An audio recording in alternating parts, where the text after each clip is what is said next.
So বন্ধুরা, আমরা গোটা ভিডিওতে দেখেছিলাম যে নাম্বার বা বচন। আজকের ভিডিও দেখব আমরা আর্টিকেল বিষয়ে যা কিছু আমাদের সমস্যা আছে সেগুলো সব সমাধান করব। যে আর্টিকেল কাকে বলে? আর্টিকেল হলো সেটি যেটি নাউন বা কোনো শব্দ বা বচন এর পূর্বে বসবে, মানে তার আগে বসবে, সেটাই হচ্ছে আর্টিকেলস। কীরকম? আর্টিকেলস দুই প্রকার, একটা হচ্ছে নির্দিষ্ট আর্টিকেল, একটা হচ্ছে অনির্দিষ্ট আর্টিকেল। নির্দিষ্টর মধ্যে কি কি পড়ছে আর অনির্দিষ্টর মধ্যে কি কি পড়ছে? নির্দিষ্টর মধ্যে পড়বে দা, আর অনির্দিষ্টের পক্ষে বসবে এ আর এন। তো আর্টিকেল প্রথমত দুই প্রকার, একটা হচ্ছে নির্দিষ্ট আর্টিকেল, একটা হচ্ছে অনির্দিষ্ট। একটা হচ্ছে ডিফাইন্ড আর একটা হচ্ছে ইনডিফাইন্ড।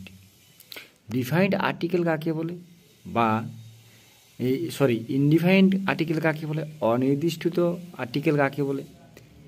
যে আর্টিকেল দ্বারা কোনো ব্যক্তি বা বস্তুকে অনির্দিষ্টভাবে বোঝায় তাকে বলা হয় ইনডিফাইন্ড আর্টিকেল, এবং সেখানে এ আর এন মানে যোগ করা হয়, যেখানে ইনডিফাইনেট আর্টিকেল বোঝাবে। যদি বলা হয় এই বইগুলি, এই বইগুলি, আমি এটা নির্দিষ্ট করছি না যে আমার কোন বইটি চাই, আমি বলছি এই বইগুলি, ঠিক আছে? আমি বললাম যে এই বইগুলি নিয়ে আসো, তখন কী হবে? আমার এ হবে। এ আমার এখানে কেন হবে?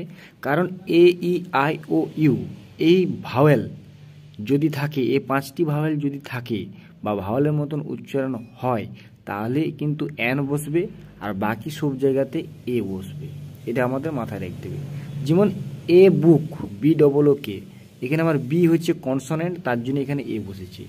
এগ, এখানে ই হচ্ছে আমার ভাওয়েল, তাই আমার এখানে এন বসেছে। তাহলে এ আর এন কখন বসে এটা পরিষ্কার হলো। এই দুটো হচ্ছে অনির্দিষ্টর অন্তর্গত। ডিফিনাইট আর্টিকেল কাকে বলে?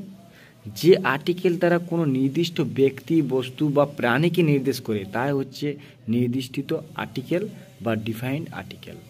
কীরকম? এখানে যদি বলা হয়, এখানে আমরা বলেছিলাম যে এই বইগুলি, আমি যদি বলতাম এই বইগুলির মধ্যে মধের বইটি আমাকে এনে দাও, তখন কিন্তু আমার দা বুক হতো। যেমন আমি বলছি দ্য কাউ ইজ রেড, এই গরুটি লাল, যখন আমি পরিষ্কার বলে দিচ্ছি যে এই গরুটিই লাল, সেখানে আমার হচ্ছে দা। কোনো শব্দের প্রথমে যদি এইচ থাকে এবং তা যদি এইচের মতো উচ্চারিত হয়, তাহলে এ বসবে। আর যদি এইচ থাকার পরেও যদি এইচের মতো উচ্চারণ না হয়, তাহলে তার পরের বাক্য যেটা রয়েছে বা অক্ষরটি যেটা রয়েছে, সে অক্ষরে যদি ভাওয়েলের মতো উচ্চারণ হয়, তাহলে এন বসবে। একটি যেমন আছে, এখানে এইচ দিয়ে আছে কিন্তু এইচের মতো উচ্চারণ হচ্ছে না। যেমন কারিম ইজ অ্যান হনেস্ট ম্যান, এখানে আমি হনেস্ট বলছি না, অনেস্ট বলছি। তাহলে যে অনেস্ট, এ আসছে, তাহলে এখানে আমার এন যোগ হয়েছে। এইচ আছে কিন্তু এইচটা আমার অনেস্ট, উচ্চারণ হচ্ছে, তার জন্য আমার এখানে এন হয়েছে।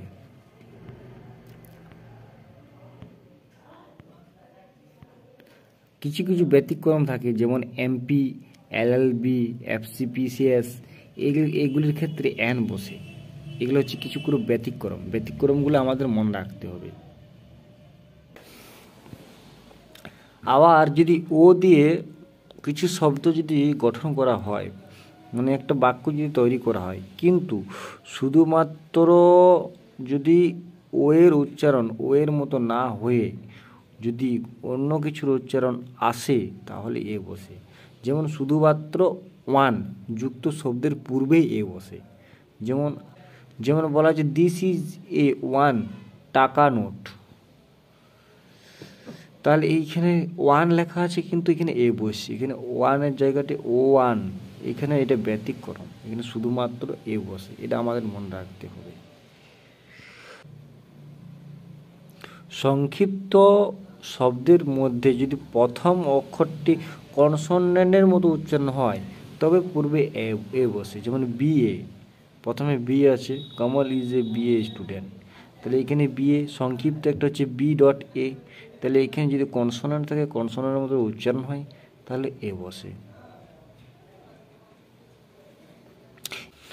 আরেকটা জিনিস আমাদের এখানে মনে রাখতে হবে যে যেসব আর্টিকেলে, মানে যেসব স্থানে আর্টিকেল বসে না, যেমন কোনো নাউন, কোনো নাম, ব্যক্তি, স্থান, নাম বোঝায় এবং তাকে প্রপার নাউন বলে, তাহলে প্রপার নাউনের পূর্বে আর্টিকেল বসবে না।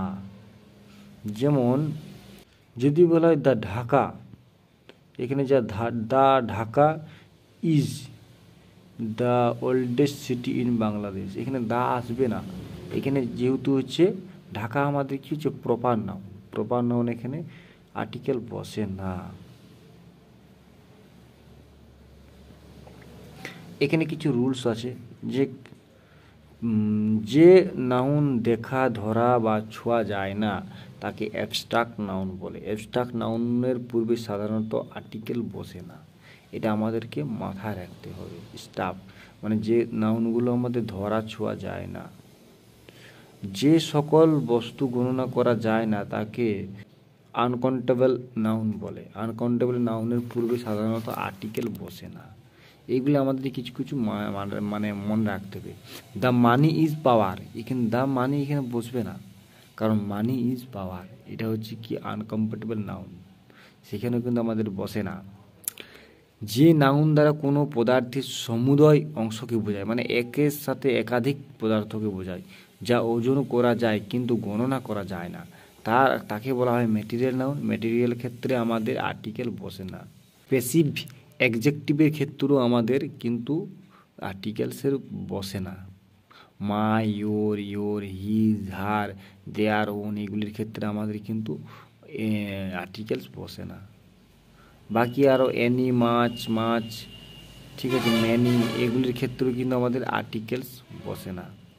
আর 7 নম্বর রুল হচ্ছে যে হু, হুইচ, হোয়ার, হুম, দ্যাট এগুলির ক্ষেত্রে কিন্তু আমাদের আর্টিকেল বসে না।